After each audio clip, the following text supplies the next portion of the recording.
Azad Samaj party में शुरू तालियों के साथ स्वागत करें भाई, बहुत अच्छा। आजाद समाज पार्टी जिंदाबाद,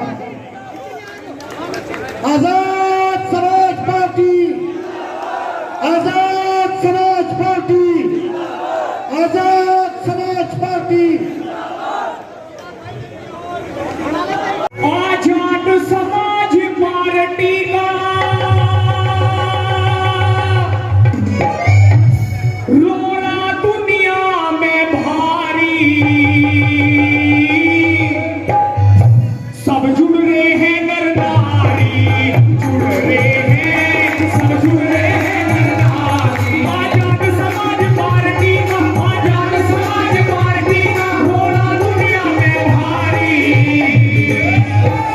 सब जुड़ रहे हैं नर नारी, जुड़ रहे हैं, सब जुड़ रहे हैं नर नारी।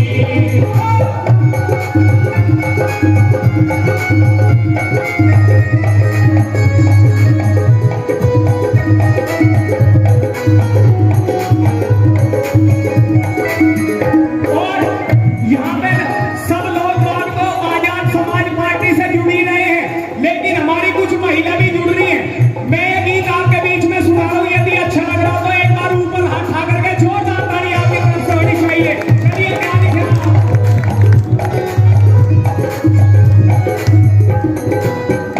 चंद्रशेखर आजाद जी यहाँ आए, हम बैठे हैं पल के बिछाए, हम बैठे हैं पल के बिछाए, हम बैठे हैं पल के बिछाए। चंद्रशेखर आजाद जी यहाँ आए, हम बैठे हैं पल के बिछाए, हम बैठे हैं पल के बिछाए, हम बैठे हैं पल के बिछाए। इनके स्वागत में क्षेत्र की, इनके स्वागत में क्षेत्र की सारी जनता आ रही,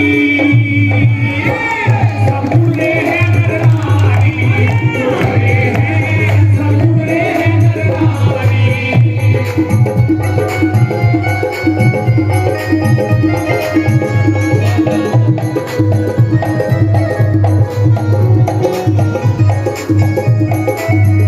और हमारे आदरणीय चंद्रशेखर आजाद जी, उनके दिल में एक बात है, बेशक से किसी को ना पता हो और पता भी हो, लेकिन मैं भी बता रहा हूँ इनका सपना क्या है। बाबा बाबा साहब का सपना है दिल में, सबका साथ निभाए मुश्किल में, सबका साथ निभाए मुश्किल में, सबका साथ निभाए मुश्किल में। क्योंकि पहलवानों का दिल्ली में बहुत बड़ा धरना चला था और हमारे चंद्रशेखर आजाद जी ने बिल्कुल तन मन धन से ये कह दिया था कि मैं यहाँ से नहीं जाऊंगा, मैं बिल्कुल खुल करके पहलवानों के साथ में हूँ, क्योंकि पहलवानों पर मुश्किल का समय था। यदि आपको अच्छी लग रहा होगी तो एक बार जोरदार ताली होनी चाहिए। चलिए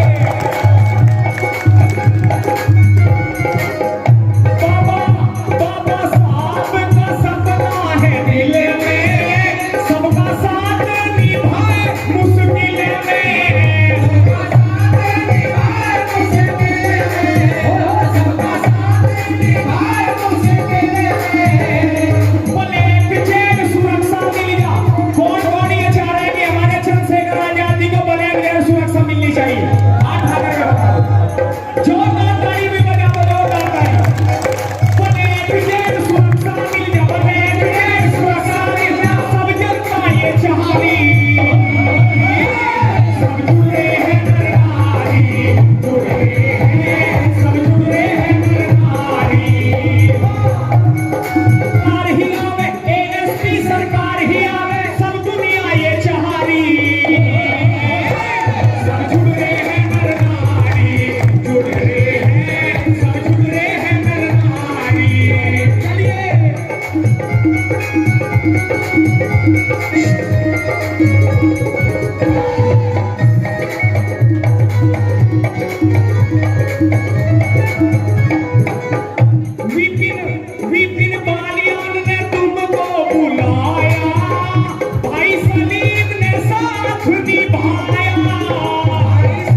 बुलाया, भाई सलीम ने साथ निभाया, भाई सलीम ने साथ निभाया, भाई सलीम ने साथ निभाया। और भाई अभी गीत अच्छा लगा हो, एक बार जोरदार ताली मेरे लिए भी बजा दो भाई, जोरदार ताली। क्योंकि अरे राहुल जी रंग टीम यहाँ पर, राहुल जी रंग टीम यहाँ पर, गीत आपके गवारी, सब जुड़ रहे हैं नर-नारी, जुड़ रहे हैं, आजाद समाज पार्टी का, आजाद समाज पार्टी का घोड़ा दुनिया में भारी, सब जुड़ रहे हैं नर-नारी, जुड़ रहे हैं। जिन्होंने आजाद समाज पार्टी काशीराम में अपनी आस्था व्यक्त की है, मैं उन सभी भाइयों का दिल की गहराइयों से धन्यवाद करता हूं। और मैं एक ही लाइन से उनको विश्वास दिलाता हूं कि आज से वो इस परिवार के सदस्य हैं, उनकी हर एक लड़ाई के साथ हम लोग खड़े हैं, हर चीज से साथ रहे, डंडा झंडा तन मन धन सब चीज से। आप सब लोग जानते हैं कि जब हम अपने किसी भाई का हाथ पकड़ लें तो चाहे हमारे खून की एक एक बूंद जो है खर्च हो जाए, कभी पीछे पलट के नहीं देखते, ये हमारी आदत है। तो आज आप इस परिवार में शामिल हुए, मैं आपका धन्यवाद करता हूँ। देखो, मैं इसमें इनकी कमी नहीं मानता हूँ। अभी किसान कमेरा अपनी कुर्सी की ताकत समझा नहीं, वो मिट्टी से जुड़ा रहता है तो उसको मिट्टी में बैठने में खूब मजा आता है। ये अच्छा ये होता कि मुझसे कहते कुर्सियां कम क्यों थी, यहाँ कुर्सियां बढ़ाओ, ये कुर्सियां भरी हुई है, हमें भी बैठना था, कुर्सियों की ताकत संख्या बढ़ाओ। लेकिन वो जमीन पर बैठ जाता है क्योंकि उन्होंने अभी कुर्सी की ताकत को समझा नहीं। जिस दिन किसान मजदूर मेहनतकश कमेरा किसान कामगार बन के वोट करेगा ना, आपके अधिकारों की तरफ कोई आंख नहीं उठा सकता। मेरी बात को आप लोग याद रखें। जब मैं अपनी बात कहूंगा सारी बात रखूंगा, बस अब तो जैसे हो वैसी हालात में सुन लो। किसी को मत कहो कि खड़े हो जाओ या बैठ जाओ, जगह कम है, लोग ज्यादा हैं और कुर्सियां कम होगी। सबसे बड़ी बात ये होगी, इनका विपिन भाई का और इनकी टीम का प्यार ज्यादा है। तो मैं आज इस अच्छे अवसर पे, क्योंकि मुजफ्फरनगर से मेरे बहुत खास रिश्ते हैं, ये मुजफ्फरनगर के लोग जानते हैं कि कितने मजबूत रिश्ते हैं मेरे मुजफ्फरनगर से। और आप जानते हो कि मेरी नजर में मुजफ्फरनगर का सम्मान कितना है, ये भी आप लोग जानते हो। भाई रिश्ता ही ऐसा है, मैं क्या करूं बताओ। आपकी वजह से मेरा घर चल रहा है, तो भाई आपसे तो भैया ये बेटा बैठ जाओ, नीचे बैठ जाओ, आगे बैठा कम से कम अपनी उसका तो ख्याल रखो।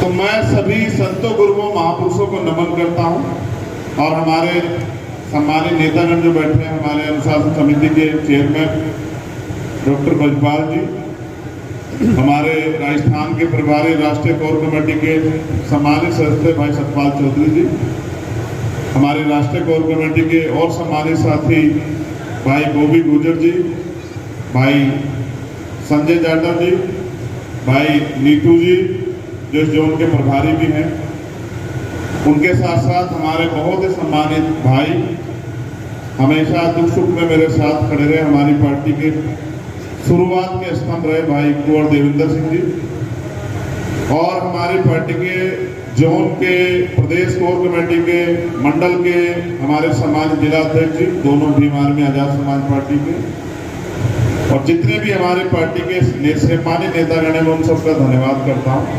हमारे अधिवक्ता सेल मिशन 78 स्टूडेंट फेडरेशन के जो सम्मानित नेता यहाँ, उनका भी धन्यवाद करता हूँ। विपिन बालियान जी से मेरा पुराना परिचय है। 2013 में यहाँ एक जानबूझ के षड्यंत्र करके माहौल खराब किया गया। कुछ लोगों की राजनीति, जैसे हम विचारधारा की राजनीति करते हैं, अपने जो महापुरुष हुए हैं, भगवान तथागत बुद्ध से लेके संत कबीर तक, गुरु घासीदास तक, उसके बाद जो जिन्होंने संघर्ष किया अपना पूरा जीवन, जिनको महापुरुषों के रूप में देखते हैं, राष्ट्रपिता ज्योतिबा फुले से लेके और मान्यवर काशीराम साहब तक, जिन्होंने अपने जीवन का सब कुछ कमजोर शोषित वर्ग को अपने पैरों पे खड़ा होने के लिए लगा दिया, जिनमें सब छोटू राम बहुत बड़े नेता रहे हमारे, जिसमें बाबू जगदेव प्रसाद कुशवाहा हमारे बहुत बड़े नेता रहे, जननायक कपूरी ठाकुर हमारे बहुत बड़े नेता रहे, चौधरी चरण सिंह जी उसमें हमारे बहुत बड़े नेता रहे। तो ये तमाम, कोतवाल धन सिंह गुर्जर जी उसमें हमारे एक बड़े नेता हैं जिन्होंने आज़ादी की लड़ाई में एक बहुत बड़ा योगदान दिया, विजय सिंह पथिक जी हमारे बड़े नेता हैं। तो उन सबको भी मैं आज इस पावन अवसर पे याद करता हूँ। उनको याद करना इसलिए जरूरी है कि अगर वो ना होते तो शायद आज किसान का मेरे अपने पैरों पे नहीं खड़े हो पाते, इतने अच्छे होल ना बनते, उनको बैठने के लिए अवसर ना मिलते, तमाम तरह की मुसीबतें उनके साथ खड़ी रहती। अब क्योंकि मैंने महापुरुषों को ऐतिहासिक रूप से पढ़ा है, मैं उनके संघर्ष को जानता हूँ। एक कड़ी में हमारे एक नेतागणों की लिस्ट छूट गई है जिनमें हमारे जिला पंचायत के सदस्य आते हैं। मैं इन सबका भी बहुत धन्यवाद देता हूँ, और हमारे जो प्रधान संगठन के प्रदेश उपाध्यक्ष यहाँ हैं उनके पूरे संगठन को भी ये विश्वास दिलाता हूँ कि अगर किसी भी प्रधान के साथ कोई अन्याय होगा तो हम उनके साथ खड़े। ये बात आप आज के बाद याद रखें। सरकार के लोग अगर ये सोच के कि हम प्रधानों को डरा लें, दबा लें या उनके अधिकार छीनने का काम करेंगे तो फिर आप याद रखना कि हमारे लोग हर लड़ाई लड़ना चाहते हैं। तो मैं आपसे, क्योंकि पहले बहुत सारी बातें हमारे साथियों ने बताई, ये पश्चिम है, आज हम लोग पश्चिम में, उत्तर प्रदेश का ये सबसे मजबूत क्षेत्र है, लेकिन क्योंकि पश्चिम के लोगों को अपनी राजनीतिक बुनियाद मजबूत करनी पड़ेगी, वो क्यों, इसको भी आप जान लो। जैसे मैंने, ये हमारी किसान बेल्ट है और बहुत सारे हमारे किसान साथी, मजदूर साथी, मेहनतगर साथी वो यहाँ उपस्थित हैं, और मैं लंबे समय से किसानों पे काम कर रहा हूँ। किसानों की हर लड़ाई में हम लोग खड़े रहते हैं। इसलिए मैं आपको ये बात कह रहा हूँ कि जब किसान से पहले आपकी जाति आगे आ जाएगी तो फिर किसान को जो मिलने वाले अधिकार हैं वो ताकतवर व्यक्ति की जेब में चले जाएंगे। आप पूरा इतिहास उठा के देखो, जब किसानों की लड़ाई शुरू हुई, कभी भी पूंजीपतियों ने, कॉर्पोरेट सेक्टर के लोगों ने या नेताओं ने किसानों के हित की बात को चुनाव में कहा, और चुनाव के बाद आपकी समस्या जो भी तुम है आप उठा के देख लो। और किसान अकेला किसान नहीं होता, किसान के खेत में लकड़ी होती है तो लकड़ी से जुड़े 100 काम होते हैं, 100 लोगों के घर चलते हैं अलग अलग तरीके से। कहीं लकड़ी की खाट बनेगी, कहीं लकड़ी के खेत में काम आने वाले औजार बनेंगे, कहीं उससे जो है घर में सजाने वाले अब वो बनेंगे, फर्नीचर बनेंगे। उसके साथ किसान की जो फसल है, वो फसल जो है, पहला एक ऐसा पेशा है देश के अंदर कि मेहनत किसान की होती है, ताकत किसान की होती है, संघर्ष किसान का होता है, लेकिन दाम जो है वो सरकार तय करती है। ये पहली एक ऐसी वो है, अब इसको भी आप याद रखो। कोई पेशा आपको ऐसा नहीं मिलेगा, किसान कमेरों की देश का इसमें दुर्भाग्य समझिए आप कि वो किन परिस्थितियों में अपनी फसल को तैयार करता है। मेरी आवाज बहुत अच्छी, आप चिंता मत करो। और हर परिस्थिति के लिए हम लोग तैयार हैं, लेकिन मीडिया के साथ ये जरूर दिखाना कि उत्तर प्रदेश में जो 24 घंटे बिजली देने का वादा करते हैं और बहुत बड़े बड़े दावे करते हैं, सच्चाई क्या है, इस बात को बंद करा। आज मैं बिना इसकी बात रखूंगा। और ये किसानों की औलाद है, किसान कमेरों की, इनको गर्मी वर्मी भी नहीं लगती है, खेत में काम करने वाले लोग हैं। ये खेत में काम करते हैं तब लोगों का, बहुत सारे लोगों के घर में आज पहुंचता है। मगर ये सच्चाई दिखानी जरूरी है कि पिछले 1 घंटे में 4 बार लाइट चली गई, 4 बार तो लाइट गई है। उत्तर प्रदेश की निकम्मी सरकार भी जाएगी, ये भी आप याद रखना। और हो सकता है यहाँ की लाइट को तो स्पेशली जो है डीएम साहब कह रहे हो कि भाई उनका प्रोग्राम खराब कर दो। अब डीएम साहब तो बेचारे हमारे ये लेके, डीएम साहब को जो चलाने वाले लोग हैं वो लखनऊ में बैठे। तो मैं मानता हूँ कि लाइट के जाने से प्रोग्राम खराब नहीं होगा। खराब तब होगा जब मेरी बात को आप यहाँ से सुन के और घर जाके उस पर अमल नहीं करोगे।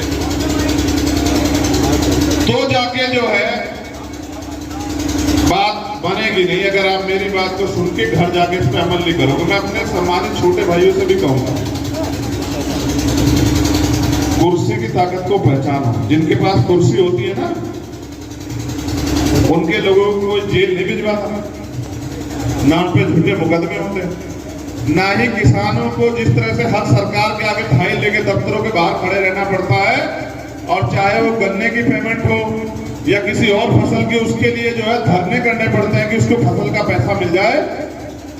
तो जिनकी सरकार होती है उनको ये अन्याय नहीं सहना पड़ता। तो भारत में संविधान के जरिए सरकार बनती है, और जिनकी सरकार होती है उनके पास ये अधिकार होते हैं कि वो हर व्यक्ति के अधिकारों की रक्षा करे और उनको स्वाभिमान सम्मान का जीवन दे। अगर आज भी भारत में नहीं मिल पा रहा, इसका सबसे बड़ा कारण क्या है पता है? उन्होंने व्यवस्था बना दी है कि पैसे वाले लोग ही राजनीति करें, गरीब के बच्चे, गरीब के लोग आगे नहीं आए। और आप लोग आगे आने के लिए जो संघर्ष करना पड़ रहा है, उसमें आप लोग कहीं ना कहीं कमी बरत रहे हैं। आपको लगता है केवल नारा लगाने से बन जाएगा काम?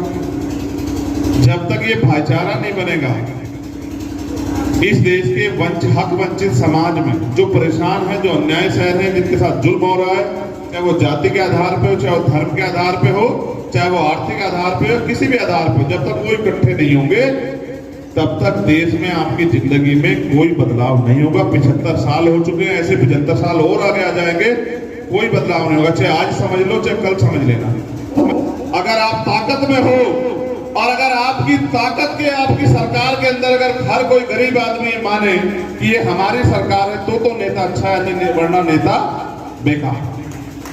तो आज के जो हालात हैं, क्योंकि खेती किसानी हमारे यहाँ सबसे ज्यादा है, आप ये महसूस करो, किसान को फसल के दाम नहीं मिल रहे हैं, मजदूर को मजदूरी नहीं मिल रही है, नौजवान परेशान है।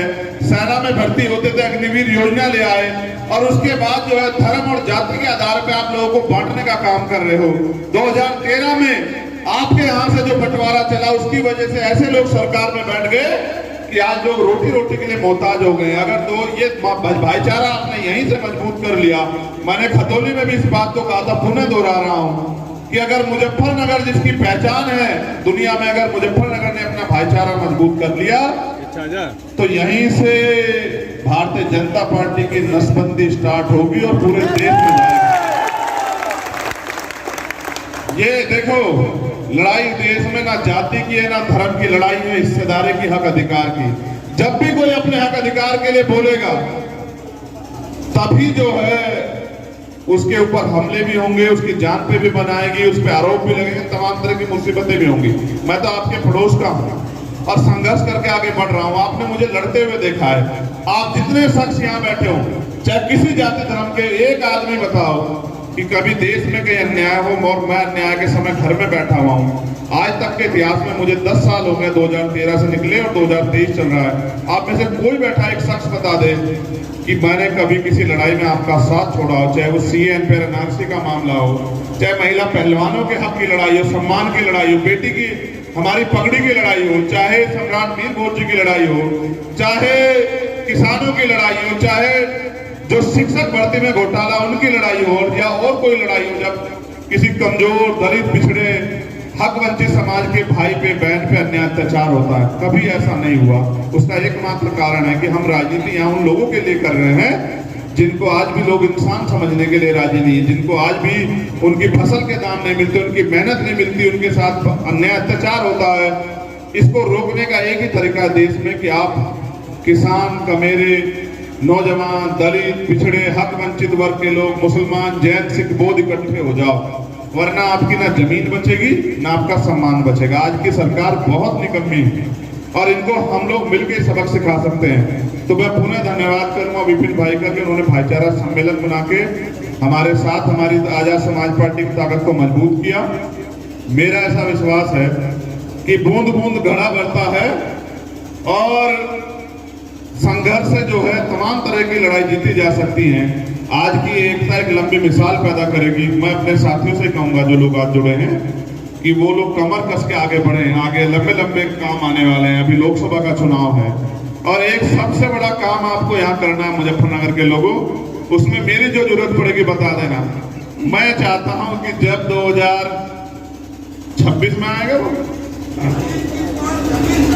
तो मैं चाहता हूं इस बार जिला पंचायत जो अध्यक्ष जो है ना वो हमारा यहाँ से बनना चाहिए। ये मेरी इच्छा है। ये इसलिए जरूरी है, मैं बहुत मजबूत हूं। ये जो बिजली की सबसे बड़ी समस्या है ना, इसका सबसे बड़ा इलाज हम लोग करेंगे। देखो मैं फिर कह रहा हूं, लखनऊ के लोगों को ये दिखाई नहीं देता आपका क्षेत्र, मैं सच बता रहा हूं। उनको लगता है कि यही है उत्तर प्रदेश, जबकि सबसे ज्यादा उत्तर प्रदेश का पेट अगर कोई पालता है तो वो पश्चिम है, चाहे वो राजस्व खनन हो या लकड़ी हो या कोई भी और चीज। तो यहाँ क्या कभी किसी ने सोचा कि यहाँ कोई पावर प्लांट लग जाए कि किसानों को 24 घंटे फ्री बिजली मिलेगी? मैं आपसे वादा करके कहता हूं, मैं इस धरती में जन्मा हूं, इस धरती की हर एक समस्या को, चाहे वो किसी भी जाति धर्म की हो, जब तक उसको जड़ से खत्म नहीं करेंगे तब तक हमारा कोई फायदा नहीं। इस लड़ाई को हम तब तक लड़ेंगे जब तक ये क्षेत्र खुशहाल नहीं हो जाता, यहाँ के हर घर तक रोजगार नहीं पहुंच जाता, यहाँ गरीबों को भी अमीरों की तरफ मुफ्त इलाज की व्यवस्था नहीं हो जाती, अच्छे इलाज की व्यवस्था नहीं होती। यहाँ गरीबों के बच्चे को पढ़ने के लिए अच्छे स्कूल और विदेश जाने के लिए अगर कोई बच्चा चाहता हो पढ़ने के लिए, उनको हक अवसर नहीं मिलते। जब तक ये लड़ाई खत्म नहीं होगी तब तो, अभी तो ये लड़ाई शुरू हुई है, तभी तो मेरी पीठ पे गोलियां चलाई जा रही हैं। उनको लगता है कि अगर ये गरीब का बेटा खड़ा रहा तो यहाँ के जो गरीब है, जिनका शोषण करके आप लोग सरकार चला रहे हैं, वो लोग अपने पैरों पे खड़े हो जाएंगे। ये लड़ाई एक ही लड़ाई है, हक अधिकार की, स्वाभिमान सम्मान की, और स्वाभिमान सम्मान से कोई समझौता होगा नहीं। और मैं देश भर में घूम घूम के जहां जहां जिनकी सरकारें चल रही है वहां सब जगह पे जानकारी हासिल कर रहा हूं कि किस तरह वो अपने किसानों को, कमजोर वर्गों को उन्होंने अपने पैरों पे खड़ा किया। और मैं विश्वास से कहता हूं, सब लोगों की एनर्जी इकट्ठी करके हम लोग यहाँ इतनी बड़ी ताकत बनाएंगे कि यहाँ का हर घर खुशहाल हो जाएगा, हर घर में तमाम तरह की सुख सुविधाएं आएंगी। तो आज के लिए इतना ही, बहुत बहुत धन्यवाद।